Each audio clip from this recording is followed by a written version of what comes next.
여기에 나오신 여러분들 위해 하나님의 크신 은혜와 복이 임하시기를 주님의 이름으로 축원합니다. 오늘 여러분과 함께 나눌 말씀은 예수님을 따르는 자, 예수님을 따르는 자라는 제목으로 함께 은혜를 나누려고 합니다. 우리는 예수님을 믿는 자로서 예수님을 따르는 자들입니다. 우리는 예수님께서 나를 부르시고 예수님께서 나를 사용하시고 예수님께서 나를 이끄실 것을 분명히 믿습니다.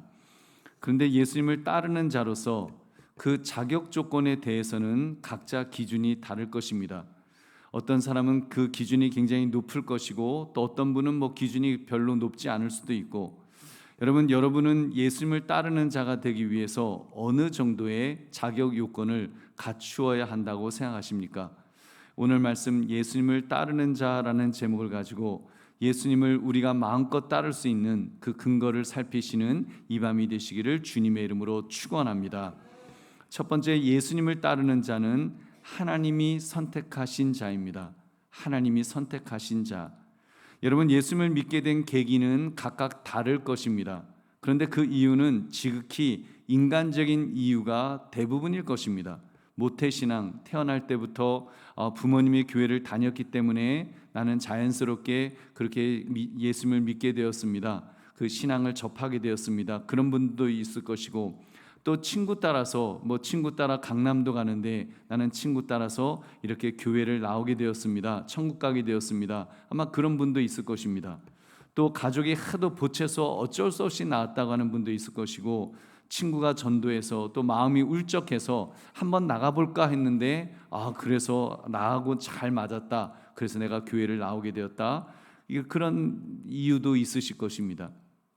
그 공통점은 어떤 형태로든 아무튼 인간적인 이유 또는 인간적인 원인이 있을 것입니다. 근데 예수님의 말씀은 그렇게 인간적인 이유로 나를 따른 것 같지만 알고 보니까 하나님 아버지께서 선택하신 것이다라고 말씀하시는 것입니다. 아버지께서 내게 주시는 자들이다. 우리 37절을 같이 읽겠습니다. 시작. 아버지께서 내게 주시는 자는 다 내게로 올 것이요 내게 오는 자는 내가 결코 내쫓지 아니하리라. 아멘. 그러니까 우리의 구원의 근거를 지금 하나님에게 두고 계신다는 사실입니다. 여러분, 이것은 굉장히 중요합니다. 아버지께서 내게 주시는 자, 그러니까 우리의 구원의 근거가 하나님이라고 하는 것, 하나님이 주셨다, 하나님이 구원하셨다, 하나님이 영원한 생명을 주셨다, 새로운 생명을 주셨다라고 하는 것, 이건 굉장히 중요합니다. 배로 말하면은 배가 어디에 닻을 내렸는가가 그 따라서 달라지겠죠. 만약 닻을 지나가는 배에 만약에 닻을 걸었다면 배가 어떻게 되겠습니까? 끌려가겠죠. 그 배가 유조선만큼 세계에서 가장 제일 큰 배라고 할지라도 그 배가 그냥 가는 방향으로 질질 끌려가게 된다는 것입니다. 근데 그 닻을 깊은 바닷속에 있는 바위에 탁 이렇게 건다면 절대로 흔들리지 않을 것입니다. 닻이 든든한 곳에 걸려 있으면 아무도 끌고 갈 수 없을 것입니다. 그러니까 예수님은 하나님이 선택하셨다고 하셨으나 여러분, 강조점은 예정에 있지는 않습니다. 예정이 아니라 믿는 자에 대한 보증, 우리가 어떻게 구원받았느냐, 우리의 구원의 근거가 어디에 있느냐, 하나님께서 주신 자다, 하나님께서 예수님에게 그 영혼을 맡기신 자라고 하는 하나님에게 있다는 것입니다. 하나님이 선택하셨으니 결코 바뀔 수 없다는 것입니다. 한마디로 우리는 하나님에게 닻을 내리고 있는 존재라는 것을 밝혀주셨습니다. 그러니까 결코 흔들리지 않는 줄 믿으시기 바랍니다. 우리 보배로운 성도님들, 사실 인간으로서 여러분 내 자신을 이렇게 바라볼 때 얼마나 불안정한 존재입니까? 여러분 그렇게 말씀할 수 있을까요? 나는 나를 믿는다 하는 분들도 계실 수 있을 것입니다. 세상적으로는 내 주먹을 나는 믿는다, 그런 분들도 실제로 있죠. 여러분, 자기 주먹 믿을 만합니다. 믿을 수 있습니다. 세상적으로는 믿을 수 있을 것입니다. 그러나 여러분, 영적으로, 정말 영적인 면에서 나는 나를 믿는다, 내가 한번 믿음을 가지면 나는 결코 변하지 않는 사람이야, 그렇게 우리가 장담할 수가 있겠냐는 말입니다. 여러분, 그렇게 여러분의 의지로, 나의 의지로 여러분 장담하실 수가 있겠습니까? 여러분, 영적인 면에서 우리는 너무나도 불안정한 존재입니다. 작은 일에도 우리는 일희일비하고 삽니다. 어느 날은 구원의 확신을 가지고서 막 구원의 확신, 막 물이라도 걸을 것처럼 막 내가 막 명령하면 이 물이 막 포도주로 변할 것처럼 그렇게 세상을 다 얻은 것처럼 막 아멘 아멘 하면서 그럴 때 그렇게 외칠 때가 있습니다. 근데 또 어떤 날은 마음이 흔들리죠. 마음이 흔들흔들해갖고 이게 나의 믿음이 흔들리는 거 보니까 내가 이러다가 내가 지금 죽으면 천국 갈 수 있을까? 혹시 나 지옥 가는 거 아니야? 마음이 불안할 때도 여러분 솔직히 있지 않습니까? 여러분 근본적인 문제를 제기할 정도로 연약한 것이 여러분 우리들이라는 것입니다. 여러분 그렇기 때문에 우리는 그 믿음의 기초를 어디에 두고 있느냐, 이것이 너무나도 중요합니다. 여러분 믿음의 기관차, 우리에게는 믿음의 기관차가 필요합니다. 그래서 구원론을 이야기할 때 그 얘기하잖아요. 믿음의 기관차가 나를 끌고 가야 된다. 근데 감정의 기관차가 또 있잖아요. 감정의 기관차 또는 의지의 기관차, 이런 기관차가 나를 끌고 가면 그 어떤 때는 지치고 힘들고 어렵다는 겁니다. 근데 믿음의 기관차, 또 믿음의 기관차를 운전하는 분이 누굽니까? 하나님이시라고 한다면, 하나님이 이끄시는 믿음의 기관차가 나를 끌고 간다면 결코 우리는 흔들리지 않을 줄로 믿습니다. 하나님이 기초가 되어서 여러분 믿음의 기관차가 나를 끌고 가면 우리는 결코 흔들리지 않아서, 고린도후서 5장 7절은 말씀합니다. 이는 우리가 믿음으로 행하고 보는 것으로 행하지 아니함이로라. 우리는 믿음으로 행하고 보는 것으로, 눈으로 보는 것이나 세상적인 것으로 여러분 우리의 믿음을 결코 우리가 행할 수 없다는 것입니다. 여러분 그러므로 우리의 구원은 나의 노력이 아닌 하나님의 주권적인 선택에 있음을 깨달아서 늘 담대하시기를 주님의 이름으로 축원합니다. 하나님이 선택하셨다고 할 때 우리는 더욱 담대할 줄로 믿습니다. 두 번째, 예수님은 그들을 하나님이 선택하셨기 때문에 구원하신다고 말씀하였습니다. 선택하셨기 때문에 나는 구원하는 거다. 그래서 예수님의 역할은 아버지께서 내게 주신 자를 절대로 내쫓지 않는 것이라고 그렇게 말씀하였습니다. 왜냐하면 그것이 아버지의 뜻을 행하는 것이기 때문입니다. 우리 37절 38절 함께 읽겠습니다. 시작. 아버지께서 내게 주시는 자는 다 내게로 올 것이요 내게 오는 자는 내가 결코 내쫓지 아니하리라. 내가 하늘에서 내려온 것은 내 뜻을 행하려 함이 아니요 나를 보내신 이의 뜻을 행하려 함이니라. 아멘. 여러분 두 가지를 말씀하시죠. 여기에 결코 내쫓지 아니하리라, 결코 내쫓지 않겠다 그러셨습니다. 예수님께서 나오는 자를 절대로 버리지 않으시겠다는 것이죠. 이중부정으로 강력한 약속을 가리키는 것입니다. 결코 내어쫓지 아니하리라, 나는 절대로 붙들게다 구원하리라는 말씀입니다. 여러분 자세히 보십시오. 자격 요건이 여기 있는가? 없습니다. 하나님께서 보내신 자면 묻지도 따지지도 않고 받으시겠다는 것입니다. 여러분 얼마나 자비로운 우리 예수님의 말씀입니까? 할렐루야. 여러분 하나님께서 보내신 자면 묻지도 따지지도 않고 나는 그를 결코 버리지 않겠다. 여러분 주님 분명히 말씀하였습니다. 여러분 그런데 인간은 얼마나 우습게 행동합니까? 우리들은 얼마나 우습습니까? 인간은 스스로 등급을 정해놓고, 우리는 사람을 등급을 정해놓고 판단합니다. 정죄합니다. 배격합니다. 배척합니다. 심지어 버리고 쫓아내기까지 합니다. 여러분 얼마나 강팍한 우리 인간의 모습인지 모릅니다. 또 한 가지, 예수님의 뜻이 아닌 하나님의 뜻을 행하려 하신다라고 예수님은 오늘 말씀하셨습니다. 내 뜻을 행하려 함이 아니요 나를 보내신 이의 뜻을 행하려 함이니라. 여러분 하나님의 아들이 이렇게까지 말씀하실 필요가 있었을까요? 여러분 하나님의 아들이 이렇게까지 내 뜻을 행하려 함이 아니요 나를 보내신 이의 뜻을 행하려 한다, 이런 말씀을 예수님이 할 필요가 있으셨을까요? 왜 예수님은 이렇게까지 말씀하셨을까를 생각해 봤습니다. 삼위일체의 하나님이십니다. 셋신이 아니라 삼위는 있지만 일체이신 하나님이신데, 예수님이 곧 하나님이신데 아버지의 뜻과 아들의 뜻이 다를 리가 있습니까? 다를 리가 없죠. 여러분 아들의 뜻과 아버지의 뜻이, 성부의 뜻과 성자의 뜻이 다를 리가 있습니까? 여러분 다를 리가 없습니다. 내가 곧 하나님이다, 내 뜻이 곧 하나님 아버지의 뜻이다라고 예수님 말씀하셔도 얼마든지 될 수 있는 말씀입니다. 이렇게 말씀하셨어도 의심 없이 우리는 믿어야 했습니다. 근데 왜 예수님은 이렇게까지 말씀하실까요? 내 뜻을 행하려 하는 게 아니라 나를 보내신 이의 뜻을 나는 행하는 것이다 라고 예수님께서 여러분 그렇게 말씀하셨습니다. 여러분 사실 예수님 입장에서는 그대로 행하시면 됩니다. 구태여 입으로 구별질 필요도 없으실 것입니다. 근데 예수님께서 이렇게 말씀하신 데는 깊은 뜻이 있을 것입니다. 무엇일까요? 우리의 유익인 줄 믿으시기 바랍니다. 우리의 유익을 위해서. 어떤 유익이요? 예수님께로 오는 자에 대해서 차별하지 말고 존중하라는 말씀입니다. 예수님도 판단하지 않으시겠다고 하셨는데 하물며 너희일까 보냐. 그만큼 인간들이 선입견을 가지고 편견을 가지고 사람을 대하는 것에 대해서 예수님 말씀하신 것입니다. 여러분 예수님의 비유의 말씀을 보면 인간은 스스로 판단하고 등급을 정하고 그리고 또 정죄합니다. 바리새인들은 스스로 율법을 자기들이 잘 지켰다고 의인인 양 교만에 빠져 있었습니다. 반대로 세리는 죄인이라고 여기면서 정죄했고 경멸했고 무시했습니다. 그런 인간의 모습이 하나님이 보실 때 하나님 보시기에 얼마나 가증해 보였을까요? 우리 보배로운 성도님들, 예수님께서 우리를 어떻게 받아들이시겠다고 하셨는지에 주목하시기 바랍니다. 하나님께서 우리를 어떻게 받아주시겠다고 하셨습니까? 아버지께서 보내신 자로, 그러기 때문에 결코 내쫓지 않겠다. 여러분 예수님은 우리의 그 중심까지 다 보신 분이신데, 여러분 예수님 우리의 중심을 보시면 사실은 내쳐야 될 사람들이 얼마나 많습니까? 저부터 예수님 내치실 것입니다.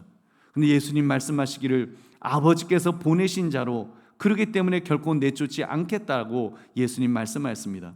한마디로 묻지도 따지지도 않고 받아주시는 줄 믿으시기 바랍니다.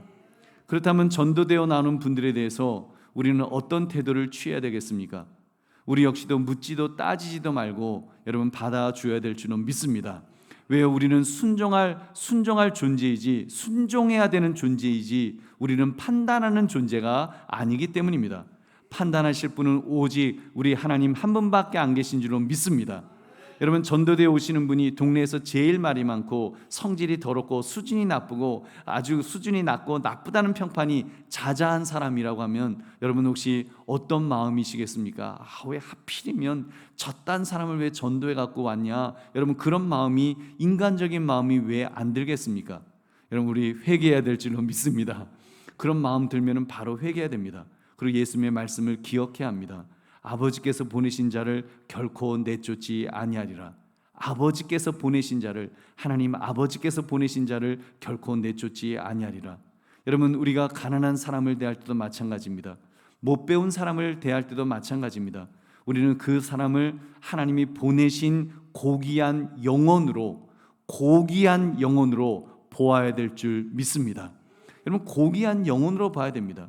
그 사람의 수준을 가지고 인간적인 수준으로 판단하면 안 되고, 여러분 하나님이 보내셨다고 하는, 여러분 더 이상 존귀할 수 없는 가장 존귀한 가치를 가진 그런 영혼으로 보시기를 주님의 이름으로 축원합니다. 성경은 말씀합니다. 로마서 14장 4절, 여러분 수준을 가지고 판단하는 사람에 대해서 이렇게 말씀합니다. 우리 같이 읽겠습니다. 시작.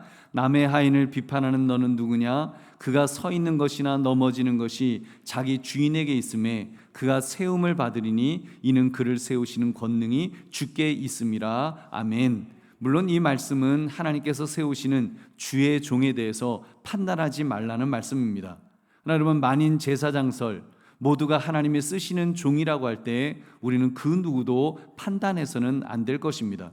지도자로서의 자질도 판단해서는 안 된다고 하셨는데, 하물며 그 사람의 영혼이 구원받을 가치가 있느냐 없느냐를 우리가 어떻게 감히 판단할 수가 있겠습니까?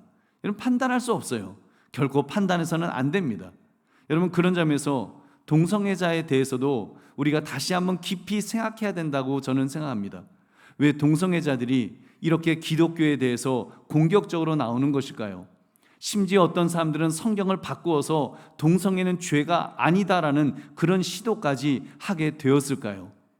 예수 믿는 사람들조차도 그 성경을 바꿔서 동성애는 죄가 아니라고 그렇게 해석해야 된다고 그런 주장들이 나오고 있습니다. 여러분, 그들이 극악한 자들이기 때문에, 죄인이기 때문일까요? 여러분, 그 전에 그들이 그렇게 주장할 수밖에 없도록 여러분 혹시라도 교회가 정죄하며 쫓아내려 했던 것은 아닐까? 여러분 한번 질문해 보아야 합니다.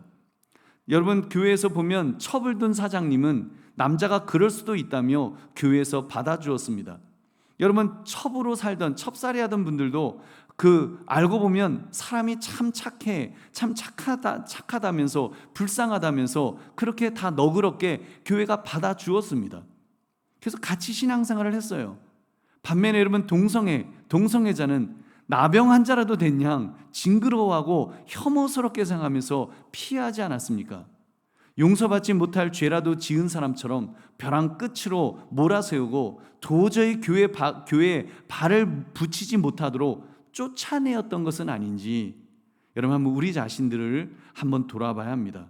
여러분, 물론 동성애는 분명히 하나님 앞에 회개해야 될 죄입니다. 여기에 대해서 조금이라도 반론할 것이 없습니다. 성경에서 죄라고 했기 때문에 죄입니다. 동성애는 죄예요. 회개해야 될 죄입니다. 그렇다면 동성애자도 주님 앞에 용서받을 수 있는 죄인이라는 것도 우리가 분명히 생각해야 되지 않겠습니까?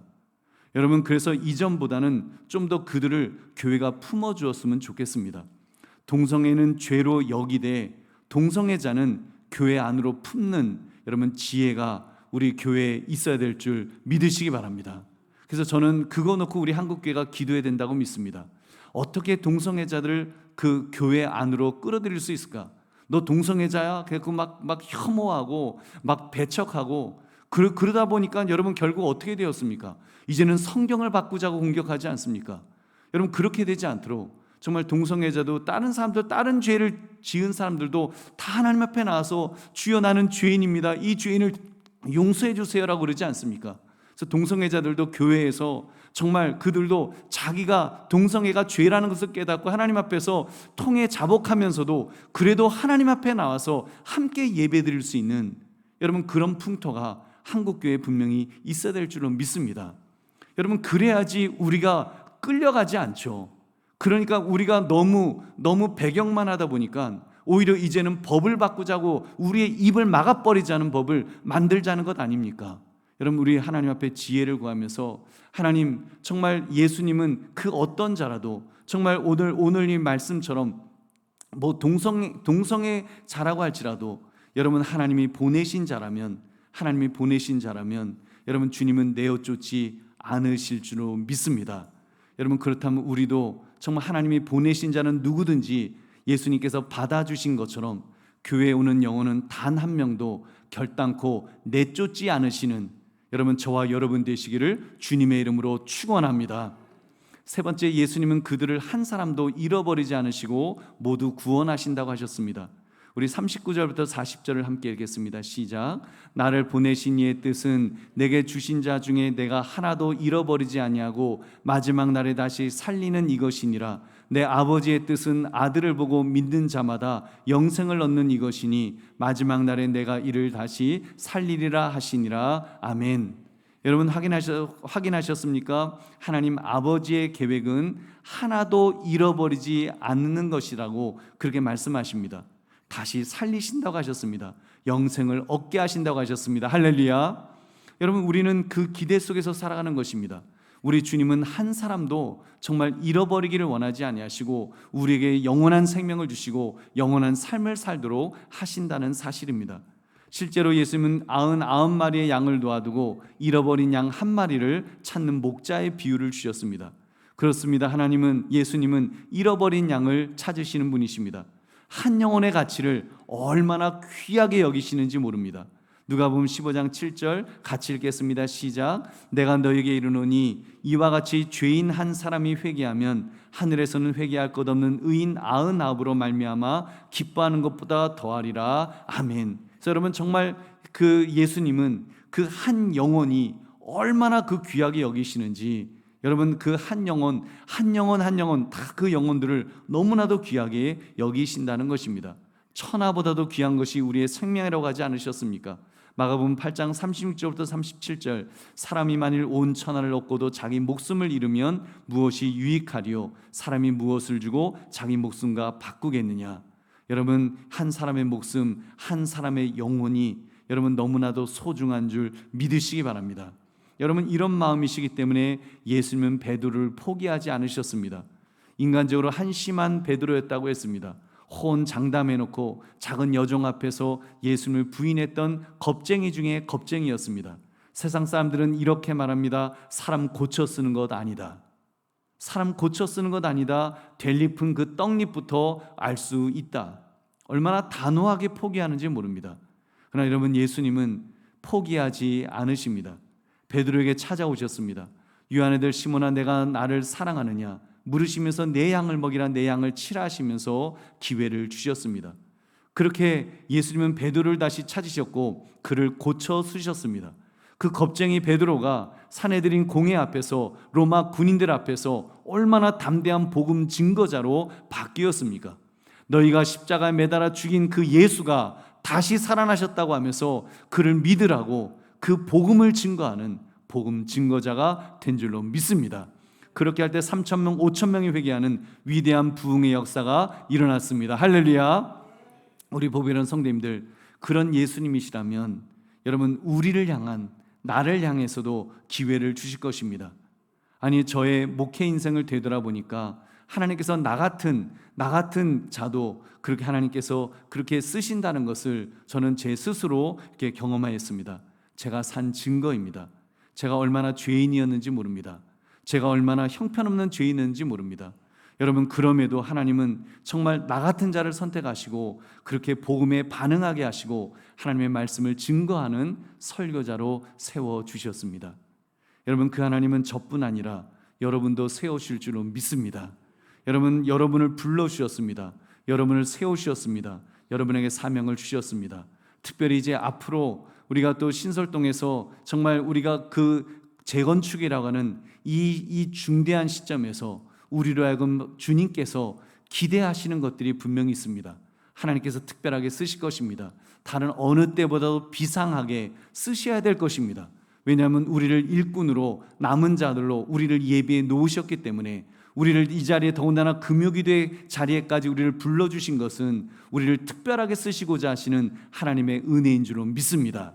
여러분, 나의 모습을 바라보지 마십시오. 내가 어떤 사람인가 그것을 바라보지 마시고, 여러분, 하나님께서 나를 부르신 것에 대해서, 나를 포기하지 않으신 것에 대해서, 지금까지 오늘까지 나를 붙들어 주신 것에 대해서 그것만 바라보시기 바랍니다. 주님이 쓰실 것입니다. 주님이 내치지 않으시고 주님이 쓰시면 여러분, 얼마든지 우리는 사용될 줄로 믿습니다. 여러분, 내가 능력이 있어서 쓰임받는 것이 아니라 주의 권능으로 붙들어 주시면 우리를 사용하여 주실 것입니다. 놀랍게 사용하실 것입니다. 우리가 기대한 것보다 더 놀랍게 사용하실 줄 믿으시기 바랍니다.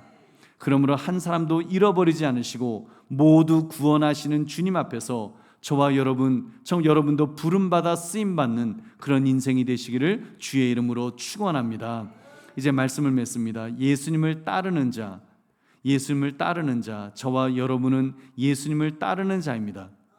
여러분, 자격이 있어서가 아니라, 뭘 잘해서가 아니라 그냥 하나님께서 그렇게 부르셨기 때문입니다. 그렇다면 반응합시다. 그 주님의 부르심 앞에 우리는 순종하는 것이 중요합니다.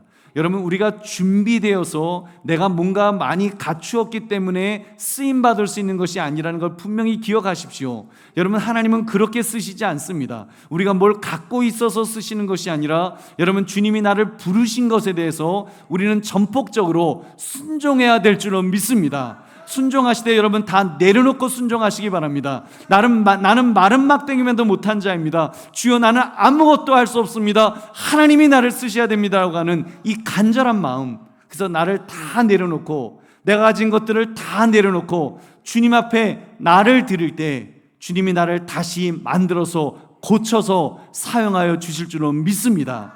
여러분, 그럴 때 우리가 쓰임받을 수 있습니다. 하나님이 고쳐서 쓰실 때, 여러분, 베드로가 위대한 그런 복음 증거자가 된 것처럼 주님은 우리를 그렇게 사용하여 주실 줄로 믿습니다.